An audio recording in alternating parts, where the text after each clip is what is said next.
Hi, I'm Dom, and welcome to my channel, The Metal Muse, where I react to and discuss all things metal. Now today I'm going to be reacting to can't say it right. It's Ghost's new song. It's Lachryma. I don't know. I probably said that wrong. I think many people are going to struggle with the pronunciation of this one. Anyway, so I recently saw Ghost live. I saw them at the OVO in Glasgow. It was one heck of an experience. I had the Anointed package. I had a great experience. I did a little video of my TikTok, like when I woke up the morning after. I do look rough. But I will also talk about my experience at the end of this video. But so for transparency, I've heard this. I've heard this song live. I've not seen the video. I refuse to watch the video because ever since the concert, I've actually been really unwell. So I haven't had time to come on and react to it. But seeing it live for the first time and hearing it live was epic. So I'm very curious to see what the video concept that goes alongside this is like. So I think without further ado, let's just dive right in.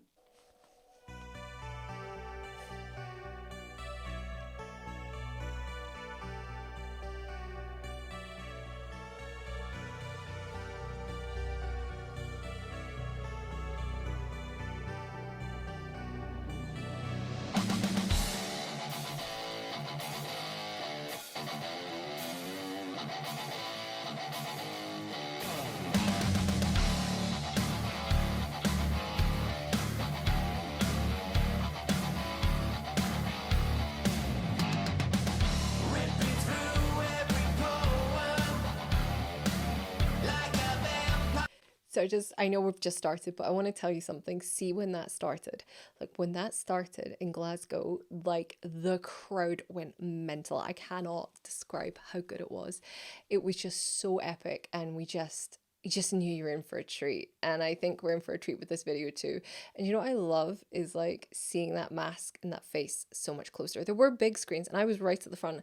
There were big screens, but this is just so cool and so much more of Tobias. I said that in my video. I made like a TikTok. I said that like when you can see more of his face when he's performing, you get so much more. Like it's so cool. Anyway, I will try not to speak through this too much. But yeah, let's keep going.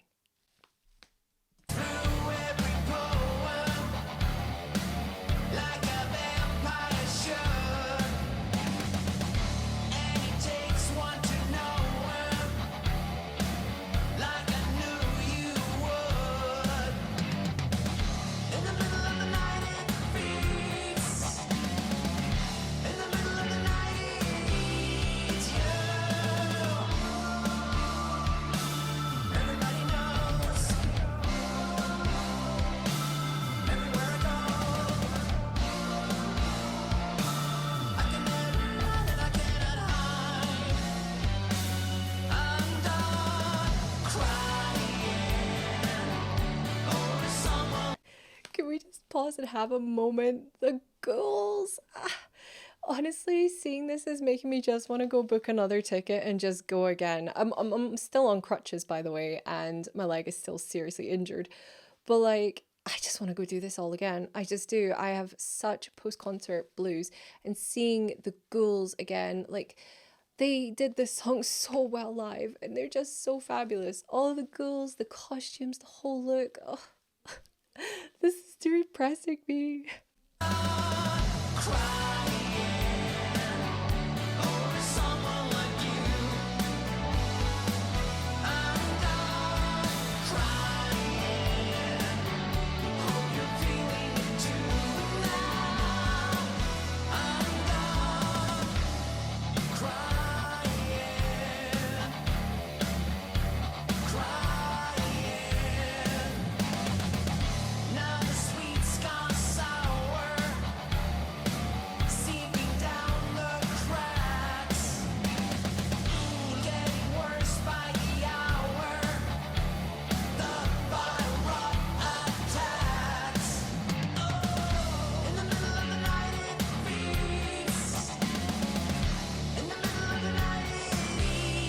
I have to say for this video, I'm really enjoying, like, I want to say almost like kitschy sort of, like, it's probably wrong way to describe it. Like, it's giving me Herman Munster, Adam's Family sort of just the way it's kind of almost cartoony, sort of like, I don't know, they were more like 70s, but like 80s cut out sort of vibe. Like, I don't know, I think it's really campy and sort of fun. Like, I'm enjoying this.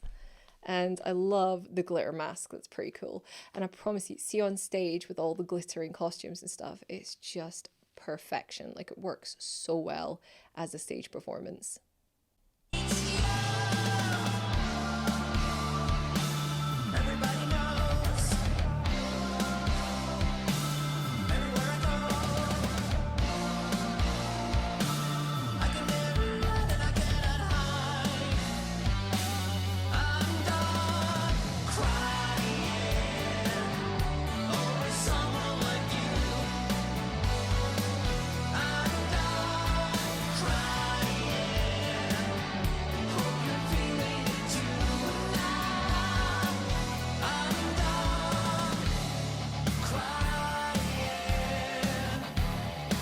Just on the lyrics, because obviously when you're seeing it live, you're not really focusing on the lyrics, but I like the whole "I'm done crying over someone like you." Obviously you hear that at the show, but like reading the actual lyrics as it goes, which really helps me absorb things a bit better.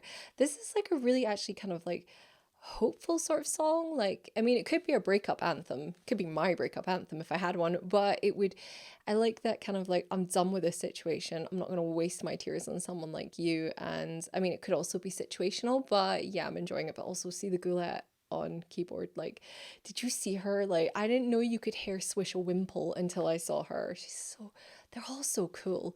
The Goulets especially have a special place in my heart. They are just such presences on stage.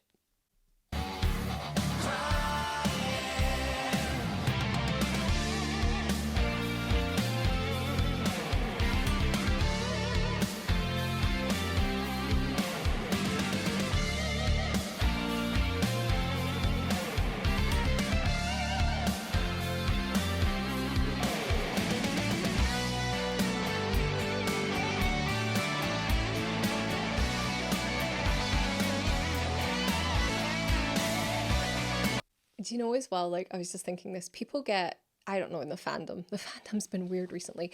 In fact, a few fandoms have been weird recently. Sleep Token, I include you in that. Um, People were like going on about the ghouls and going, oh, you can't worship the ghouls, or oh my god, and like ghoul drama. I don't know. I'm trying not to get into this, but there's been some ghoul drama and people are getting really passionate and emotional and like fighting each other online. And someone was like, stop sexualizing the ghouls and stuff. And I'm like, oh, for goodness sakes. See if you see those ghouls live. See if you see them on stage. They are just like, I don't care what they're doing in their off stage life. You know what I mean? Like, I don't want to focus on that when I'm at a show. But think what you like about the ghouls. They put on such a performance, especially guitarists, like the two who are up front.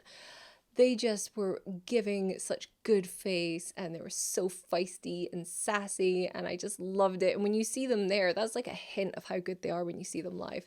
So I don't know what my point was, except they're so freaking awesome. And just, I want to just say they make the stage show for me. They really do. They're so much fun. I love the banter they have on stage with each other and with Papa, so it just works for me. I cannot be mad at a ghoul.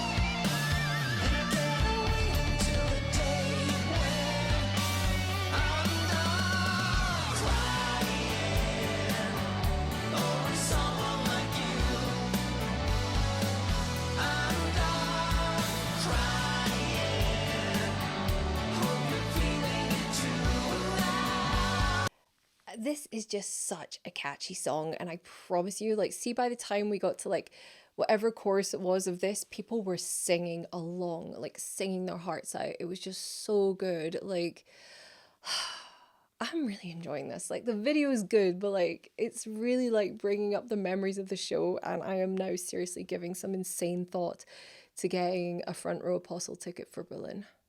I'm thinking about it. I won't do it. I might do it. I'm gonna think about it because I have another festival that same weekend. Maybe I could do both. Let me think about it.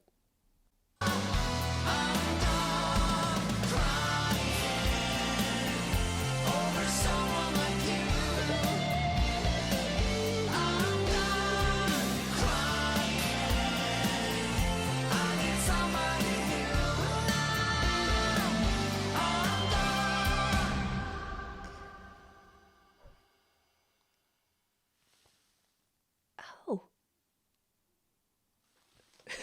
I almost want to be like, who dat? I love this.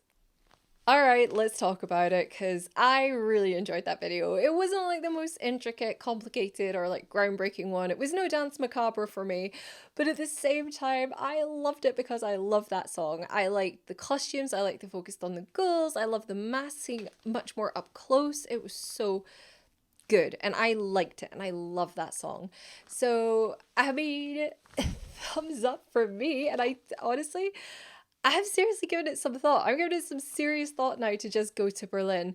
Because, right, I have a problem with my knee. Like, it's been quite serious. I've been on crutches for 2 months. And I was not missing that Ghost concert. There were people in that front row that will tell you I limped my weak ass in there. I was not going. And I literally stood there having to balance between my crutches and the barrier to keep myself upright. And actually I was at the side, so I also missed half the show because I couldn't see it. But I couldn't limp fast enough to get a better spot. And yeah, the staff had said probably stay out the way. And I was like, do you know how much I paid for this ticket? But I digress. I still had a great night. But I'm now like, having watched that video, I'm like, I kind of want to do it all again. I just want to do it all again. And I think the date in Berlin is the 17th. And I think I'm supposed to be in Cologne for another metal concert, seeing Combi Christ. So maybe I could just go straight from Cologne to Berlin. Like that's totally doable. Problem is, I'm still on crutches, so it'd probably be insane to do that. But yes, speaking on the shows, because you saw, I love the video. You know I've heard the song before because I saw it live. But let's talk about the actual show, because the shows have been causing a little bit of kerfuffle online, and people have had problems with the phone policy. People had problem getting in. I heard that in Manchester and was it Birmingham after Glasgow? People had a real problem with getting in and getting to the show. And actually the show at Glasgow started 15 minutes late, but I thought possibly they'd started it late to allow more time for people to get in and get their spot. So I had the Anointed package, which is not front row, the front row apostles, it's the next one down. And it was only because the front row apostles had sold out. I really wanted to do the stage walk, like, I would have loved it. But when I booked these tickets, I didn't know I was going to end up giving myself doing myself a mischief and ending up on crutches for 2 months. So maybe it worked out okay that I didn't do the stage walk. But I misread everything, turned up late, missed the check-in, missed all the bonus stuff you're supposed to get with the Anointed package, but I was in a lot of pain. I had to get a ride through, like, it was all just a real faff. So I thought to myself, well, I've missed early entry. I won't get to the barrier. I'm going to be stuck at the back. It's going to be awful, and I'm in so much pain. I'm on painkillers, like, and I won't have my phone. I was really scared about that in case something went wrong. But actually, it all turned out okay. So with the Anointed package, I noticed as I was like almost in tears on the way through, because I'd like realized I didn't have my ID with me. I'd missed the check-in, and there's actually a caveat that says you forfeit all your rights if you miss the check-in. So I was like sat there in the car going, I've wasted all this money and I'm injured and I was having a meltdown. And then I saw a little line that said, there is a WhatsApp number for on the day if you should have any problems. I was like, I'm just going to try and see if I can get through to this person. Because then there was also like a massive road traffic jam getting into Glasgow. So I was coming from Edinburgh. So I messaged the helpline and I was like, this is the situation. How effed am I? And this lovely girl called Jada got back to me and just went, absolutely fine, no problems. Can you get a photograph of your ID? And I was like, yes. So I sent a photograph of my ID. And she was like, that's fine. You just go straight to the front door. Don't go to the check-in hall. Don't go to that. Come straight to the front door of the fast lane and tell them Jada's waiting for you. And I was like, really? So I like hobbled up on my crutches and got there, and I said, hey, Jada says she's expecting me. And they were like, I don't, what? Oh, Jada, yeah. So I was like, well, can I put my phone in the pocket now? Because they were handing out these little things in closing, you put your phone in. But it was really easy. And by the time I'd done it, Jada arrived and she was like, hey, don't worry, I've got you sorted. I've got you your band. So you get a numbered band, which obviously would have been you'd have probably got your number in the place that you checked in the queue. So I was the last person in the anointed group to go in. Didn't mind. But she took me over, signed me in. She was like, oh, you get a merch bottle, like, with your package. And I was like, I have no free hands. And the thing was so big for the phone bag, I could barely fit it in my handbag. And so I was like, I can't take it. I was like, could I get it after? And she was like, and she said, look, I'll send it to you in the post. If it comes in the post, I'll be happy. If it doesn't, I'm not going to cry about it. But nobody seemed to know where anyone was supposed to be in terms of the line. Everybody was confused. Luckily for me, Jada seemed to know where I was supposed to be, took me over, stood me there, and actually put me near a security guard. The security guard actually told me that apparently they didn't know what was going on, so everything was a shambles, and they were very much aware of it. But the guard was really nice. He actually said to me, he's like, you're on crutches. He's like, why are you going to the front? And I was like, because it's Ghost. And he said, look, I'm just going to go ask them about the accessible seating. You know, it's right under the VIP boxes. Like, I'll just go see if they've got a spare seat, because I think you have to get those tickets at the time. And obviously I didn't know I was going to be injured. And he went over and they said, actually, we've got a spare one. So if she wants it, she's more than welcome to it.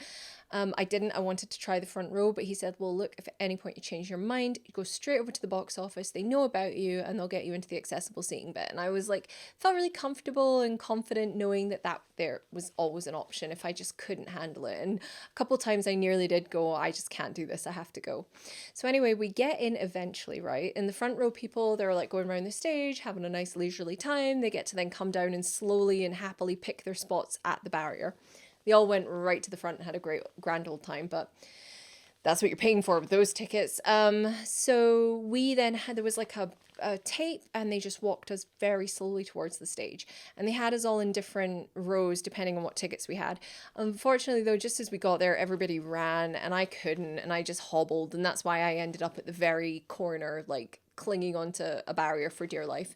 So that bit was a bit annoying. Then the wait was ages, because again, they also went on 15 minutes late. But see, when you don't have your phone and you don't have a watch, you're kind of like, what am I doing? You haven't got your Kindle, you can't listen to music, you can't call anyone, so you're just kind of like left there. That was a bit boring. But that said, having no phones there was wonderful. It meant you could see the stage, everybody was in the moment. I don't really have any complaints about it. I've seen some people posting sneaky footage that they took of concerts. It's a bit disappointing given that the artist asked everybody not to and is very vocal about why he's asking people not to. Felt a bit disrespectful to go ahead and do it anyway, but it's nothing I'm going to lose any sleep over, and it's certainly nothing that I'm going to get into a fight in the comments over with anyone. It happens, whatever, it's none of my business. So, but it was enough that enough people did the rule that it was great, because I've been to Ghost concerts where everyone's just there to get footage. They're enjoying it, but they're maybe just there to get the footage so they can share it the next day for views and likes. And it means like your view of the stage is being blocked by people who are just wanting to film the entire show. So I actually don't mind it. I thought it was really good. And the show itself was amazing. There was one mishap though where the an inflatable prop didn't go off and nearly crushed, I think, 2 of the ghouls, but they like hopped out the way. So I don't know. I didn't even know that wasn't meant to be part of the show, to be perfectly honest with you, where I was standing. But it was really good. There was a nice mix of the new songs, the old songs. For me, one song in particular, Darkness of the Heart of My Love, hearing that sung for the first time live, I just like wept my eyes out, because it's a song I listen to so much and I love so much. And yeah, Satanized Live was awesome as well, by the way. And it was such a good show. I definitely had post-show blues. Getting out of the show was fine. Like, it wasn't so much an issue. A couple of people, though, were quite grabby about getting the mummy dust and the fake money that they put out. As in, like, I was trying my best to get out of everyone's way and leave. But like a guy just like pushed me over basically, and a couple people were just shoving me out the way, and I was like, I was trying to make myself small and I was on crutches, and I was just surprised that people would be so like kind of inconsiderate, because it was just like, I'm going to get the mummy dust, I want to whatever, and just get out my way, cripple lady, and just bosh. And I was just a bit like, I wouldn't do that to someone. I think that's really not a very nice thing to do. And I was actively trying to make sure I wasn't in anyone's way, so it felt like a double slap in the face at that point. But that said, I don't know. I had a great time. I thought it was fun. I managed to miss out on most of the mishaps that everybody else was having, and I don't know, it's because I was late and I had a certain ticket, and I was looking very pitiful. I mean, I was just like hobbling along there, but I was just so determined to go to the show. So I didn't have a lot of the struggles or the bad things happen to me that happened to a lot of other people. And it sounds like a lot of people had some very bad experiences getting into the venue. So yeah, I feel very lucky that that didn't happen to me. But yeah, seeing this video has made me want to go back and do it all over again. It really does. Like, Ghost Live is just amazing, and they did such a good job. And the new costumes are wonderful. And the ghouls were all so good. In that way as well, it kind of makes me a little bit sad that stuff's going on within the fandom, stuff I am keeping well clear of. But people are getting angry about one of the ghouls, and I don't know. I don't want to get into it, but it like kind of takes away from the fun of it. And I just want to focus on the show. I want to focus on what was happening on stage and living in the moment, as Tobias urged all of us to do. So with that, I think I'm going to wrap this up. Like I said, I got a roundup I did on my TikTok. I've got an Instagram, and I've written some thoughts about Ghost on my on my blog. It's not new, it's just getting reinvigorated. So I'll link everything down below. And if you're still here listening to this ramble, well done from you. Well done. So anyway, until next time, you stay classy.